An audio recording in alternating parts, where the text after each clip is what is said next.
Hey guys, this is Ankit and I welcome you on the channel and this is the recap of Money Heist Season 4. So spoiler alert. Video शुरू करने से पहले अगर आपने अभी तक channel को सब्सक्राइब नहीं किया है तो चैनल को सब्सक्राइब कर बेल आइकन दबाना ना भूले। सीजन 3 के आखिर में हम देखते हैं कि सियरा नायरोबी के बेटे को ढाल बनाकर नायरोबी पे गोली चलवाती है। वहीं प्रोफेसर को ऐसा लगता है कि पुलिस ने रकेल को मार दिया है और पुलिस फुल फोर्स के साथ बैंक ऑफ स्पेन में प्रोफेसर की टीम पे अटैक करने वाले हैं और प्रोफेसर अपना आपा खो देता है और टीम से कहता है कि ये जंग है और उसके अनुसार काम करो और पलेर्मो बैंक की तरफ बढ़ रहे पुलिस की वैन को उड़ा देता है। सीजन 4 की शुरुआत में हम देखते हैं कि टीम नायरोबी को अभी के लिए जैसे तैसे जिंदा रखती है पर उसे बचाने के लिए जल्द से जल्द एक सर्जन की जरूरत है। वहीं प्रोफेसर अपने आप को स्टेबल कर प्लान पे फोकस करता है। फिर हमें फ्लैशबैक का सीन दिखाया जाता है जहां प्रोफेसर अपने टीम से प्लान के तीसरे भाग रेजिस्टेंस के बारे में बात करता है और कहता है कि उन्हें बैंक ऑफ स्पेन से जिंदा बाहर सिर्फ बैंक में रखा गोल्ड ही निकाल सकता है और उन्हें गोल्ड को पिघलाना होगा और इस प्रोसेस पे काम किया जाता है। आगे हम देखते हैं कि रूबियो प्रोफेसर को पकड़ने ही वाला था कि तभी प्रोफेसर मार्से के साथ मिलकर प्लान हैमलिन स्टार्ट करता है जहां प्रोफेसर सियरा को कॉल कर नायरोबी के लिए सर्जन भेजने को कहता है और मार्से कॉल के लोकेशन को मैनिपुलेट करता है और तमायो रूबियो को उस कॉल वाले लोकेशन पे जाने को कहता है। मार्से अपनी कार का एक्सीडेंट करता है और प्रोफेसर का ब्लड कार में और एक्सीडेंट साइट के आसपास डाल देता है और पुलिस को ऐसा लगता है कि प्रोफेसर का एक्सीडेंट हुआ है और वो जख्मी है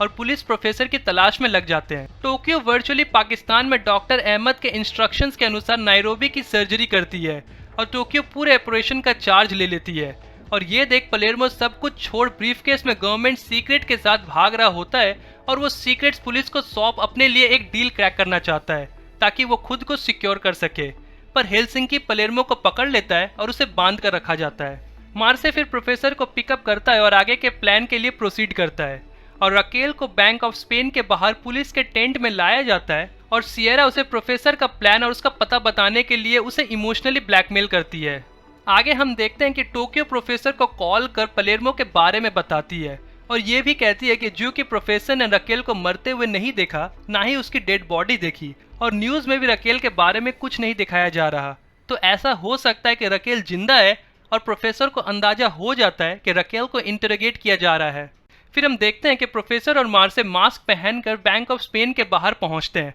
और एरिया को सर्वे करने के बाद ऑफिसर एंटोनियानज़स के घर जाते हैं और एंटोनियानज़स से पैसों के बदले रकेल के बारे में इंफॉर्मेशन निकलवाते हैं और प्रोफेसर को पता चल जाता है कि रकेल जिंदा है और टेंट में ही मौजूद है। प्रोफेसर एंटोनियानज़स को अपनी वॉच देता है और वो चाहता है कि एंटोनियानज़स रकेल तक ये मैसेज डिलीवर करे कि प्रोफेसर को पता है कि वो जिंदा है और वॉच को देखने के बाद रकेल एंटोनियानज़स की बात पे विश्वास करेगी। वहीं पलेर्मो गंदिया के जरिए केओस फैलाना चाहता है और उसे बताता है कि वो अपना थंब ट्विस्ट कर खुद को हैंडकफ से रिलीज कर सकेगा और उसे रियो की तरफ इशारा करते हुए कहता है कि रियो टीम का वीकेस्ट लिंक है। आगे हम देखते हैं कि पुलिस को वो एम्बुलेंस वैन मिल जाती है जिसके जरिए प्रोफेसर और रकेल कम्युनिकेट किया करते थे और सियरा इस केस पे रकेल के एक्स हस्बैंड एल्बर्टो को लगाती है और सियरा उस वैन के जरिए रकेल की मां और बेटी तक पहुंचना चाहती है जिसके जरिए सियरा रकेल से प्रोफेसर के बारे में इंफॉर्मेशन निकलवाएगी। वहीं प्रोफेसर अपने अड्डे पे पहुंचकर रकेल को रिलीज करने का प्लान बनाता है।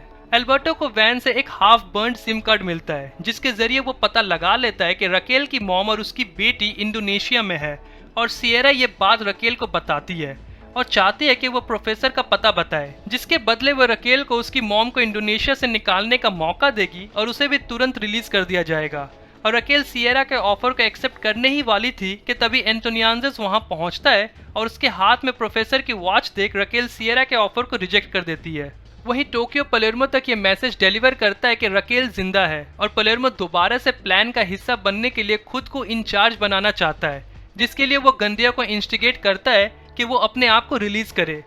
गंदिया अपने थंब को ट्विस्ट कर हथकड़ी से अपने आप को आज़ाद करवाता है और रियो वहीं होता है पर वो गंदिया पे गोली नहीं चला पाता और गंदिया वहां से निकल जाता है और तभी नायरोबी को भी होश आ जाता है। गंदिया अपने आप को रिलीज करने के बाद सबसे पहले नायरोबी और फिर हेलसिंकी को मारने की कोशिश करता है पर दोनों बच जाते हैं। कहानी फिर फ्लैशबैक से दिखाई जाती है जब प्रोफेसर बर्लिन और पलेर्मो बैंक ऑफ स्पेन में अपने प्लान को किस तरह से एग्जीक्यूट करेंगे वो डिस्कस करते हैं और बैंक में अपने प्लान से रिलेटेड रिस्क को एनालाइज करने के लिए बर्लिन क्रेडिट रेटिंग एजेंसी का रिस्क एनालिस्ट ऑफिसर बनकर बैंक के गवर्नर से मिलने पहुंचता है जहां उसकी मुलाकात गंदिया से होती है। और प्रोफेसर बैंक में छोटा सा धमाका करता है ये चेक करने के लिए कि बैंक की सिक्योरिटी किस तरह से रिएक्ट करेगी। और गंडिया की एक्टिविटी देख बर्लिन प्रोफेसर से कहता है कि उन्हें गंडिया को मारना पड़ेगा वरना गंडिया सबको मार डालेगा। आगे पता चलता है कि गंडिया एक्स मिलिट्री और एक असैसिन है और ये बात प्रोफेसर ने अपने टीम से छुपा कर रखी थी। प्रोफेसर सबको गंडिया के बारे में बताता है और ये भी कहता है कि गंडिया से अगली बार जब उनका सामना हो तो सेल्फ डिफेंस में जो भी करना पड़े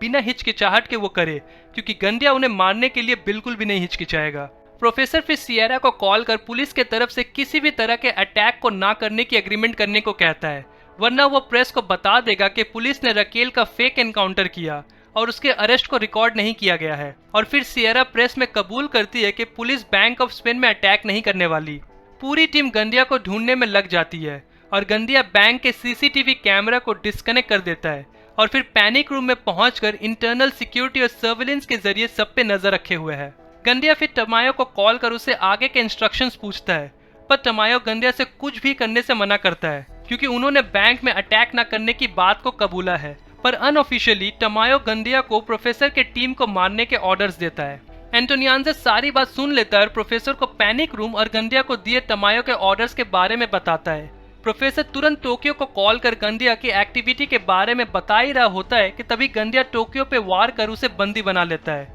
और गंडिया अनाउंसमेंट कर बताता है कि टोक्यो उसके कब्जे में है और पलेर्मो के एडवाइस की वजह से ही वो खुद को आजाद कर सका। आगे हमें पता चलता है कि जूलिया डेनवर की कजन है जिसे प्रोफेसर ने हॉस्टेज बनाकर बैंक में भेजा है ताकि वो बाकी हॉस्टेजेस पे नजर रख सके। पलेर्मो प्रोफेसर और सबके सामने ये कबूल करता है कि उसने गंडिया की मदद की क्योंकि टोक्यो ने उससे कमांड छीन लिया और गंडिया को रिलीज कर वो केओस क्रिएट करना चाहता था ताकि वो कमांडिंग पोजीशन फिर से हासिल कर सके। पलेर्मो ये भी कहता है कि उसकी लॉयल्टी प्लान के साथ है और वो गवर्नमेंट सीक्रेट के साथ नहीं भागने वाला था बल्कि ब्रीफ केस में मफिन्स थे। प्रोफेसर पलेर्मो को एक और मौका देता है और गंडिया को पकड़ने के लिए उसे इंचार्ज बनाया जाता है। वहीं गंडिया अकेले पूरे टीम के साथ भिड़ जाता है और एक गजब का गन फाइट सीक्वेंस दिखाया जाता है, जिसके बाद गंडिया वहां से निकलकर नायरोबी के पास पहुंचता है और उसे दरवाजे से बांध देता है, जिसकी वजह से टीम गंडिया का कुछ नहीं बिगाड़ पाती। इतने में प्रोफेसर को बैंक के ब्लूप्रिंट से पता चल जाता है कि पैनिक रूम गवर्नर के ऑफिस टॉयलेट के पीछे है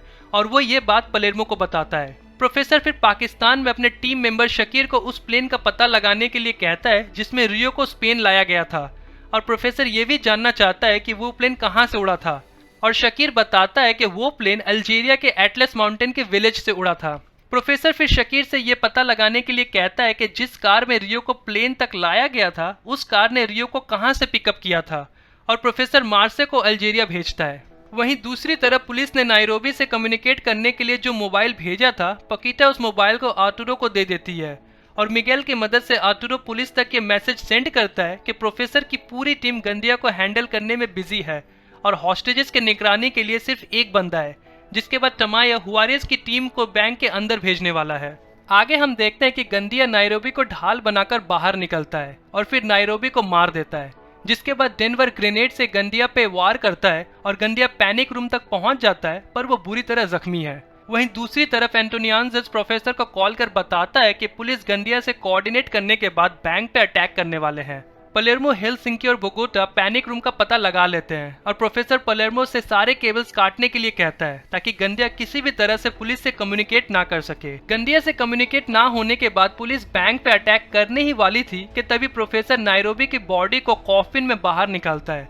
और फिर रियो के पोस्टर को पूरा मैड्रिड में लगवाता है और उसके साथ हुए टॉर्चर का पूरा डिस्क्रिप्शन नेशनल और इंटरनेशनल मीडिया तक पहुंचाता है। पर कर्नल फ्रीटो सारे चार्जेस को डिनाई करता है। पर तभी मार्च से अल्जीरिया में उस आदमी को ढूंढ लेता है जिसने रियो को टॉर्चर किया था और उसका वीडियो मीडिया तक पहुंचाता है, जिसके बाद सबको पता चल जाता है कि नेशनल इन्वेस्टिगेशन एजेंसी ने ही ये सब कुछ करवाया था और पियोट्रो ने झूठा स्टेटमेंट दिया। वहीं गोल्ड को मेल्ट करने का प्रोसेस कंटिन्यू रखा जाता है। आगे हम देखते हैं कि टमायो पूरी तरह से फंस गया था और वो सिर्फ खुद को बचाने के बारे में सोच रहा था और वो पिएट्रो और सियरा को सारे ब्लेम अपने ऊपर लेने को कहता है और इसी मौके का फायदा उठाकर प्रोफेसर बेंजामिन, जो कि जूलिया के डैड है, उसकी माइनिंग टीम के साथ मिलकर रकेल को रिहा करवाने का प्लान बनाता है। प्रोफेसर फिर एक वीडियो मैसेज रिलीज करता है जहां वो बताता है कि रकेल को इलीगली डिटेन करके रखा गया है और उसका फेक एनकाउंटर करवाया गया था और प्रोफेसर चाहता है कि इसके बारे में ओपन इन्वेस्टिगेशन करवाया जाए, जिसके बाद इंटरनल अफेयर्स के तरफ से रकेल को अरेस्ट किया जाता है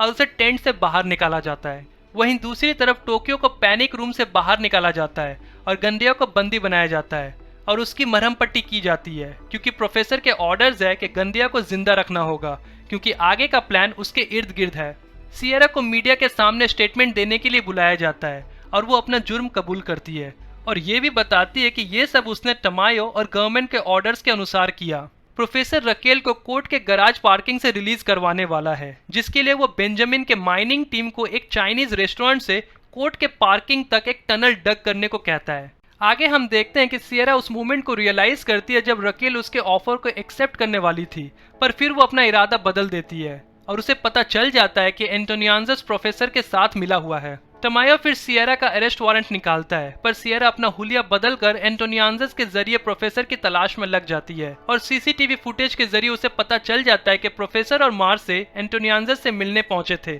और उसे प्रोफेसर के कार का नंबर भी मिल जाता है। वहीं दूसरी तरफ रकेल कोर्ट प्रोसीडिंग्स में डिले करवाने के लिए जज के सामने बहुत डिटेल में सारा सच बताती है ताकि टनल डग करने में समय मिल सके, और बेंजामिन और उसकी टीम टनल डग करने के बाद एक फेक वॉल क्रिएट करते हैं और उसके पीछे छिप जाते हैं। और जब रकेल को पार्किंग लॉट में लाया जाता है तो बेंजामिन की टीम रकेल को पुलिस के चंगुल से आजाद करवाती है। प्रोफेसर के प्लान के अनुसार गंदिया टमायो को कॉल कर बताता है कि उसने नायरोबी और टोक्यो को मार दिया है और प्रोफेसर की टीम ने उस पर अटैक कर दिया है और वो टेरेस की तरफ जा रहा है। गंदिया को बचाने के लिए टमायो टेरेस पे हेलीकॉप्टर भेजने को कहता है और प्रोफेसर ने ब्लैक मार्केट से एक हेलीकॉप्टर का जुगाड़ कर रखा था और पुलिस के सिक्योर लाइन को इंटरसेप्ट कर अपने हेलीकॉप्टर को रकेल और मार्से के साथ बैंक के टेरेस पे भेजता है, जहां डेनवर गंदिया बनकर हेलीकॉप्टर का इंतजार कर रहा होता है और मार्से रकेल को टेरेस पे ड्रॉप कर हेलीकॉप्टर लेकर चला जाता है और रकेल भी बैंक में पहुंच जाती है और टमायो को पता चल जाता है कि प्रोफेसर ने फिर से उन्हें चकमा दे दिया। इसी बीच गंदिया बचकर निकलने की कोशिश करता है, पर बोगोता उसे पकड़कर बुरी तरह पीटता है। वहीं दूसरी तरफ सियरा प्रोफेसर के कार के नंबर प्लेट को ट्रेस कर प्रोफेसर तक पहुंच जाती है और यही मनी हाइस्ट का 4th सीजन खत्म होता है। मैंने ऐसे और भी वीडियोस बनाए हैं जिसके लिंक आपको डिस्क्रिप्शन बॉक्स में मिल जाएंगे। अगर आपको ये वीडियो अच्छी लगे तो वीडियो को लाइक करें और अपने फैमिली और फ्रेंड्स के साथ शेयर करें। आगे आने वाले वीडियोस के लिए चैनल को सब्सक्राइब कर बेल आइकन दबाना ना भूलें।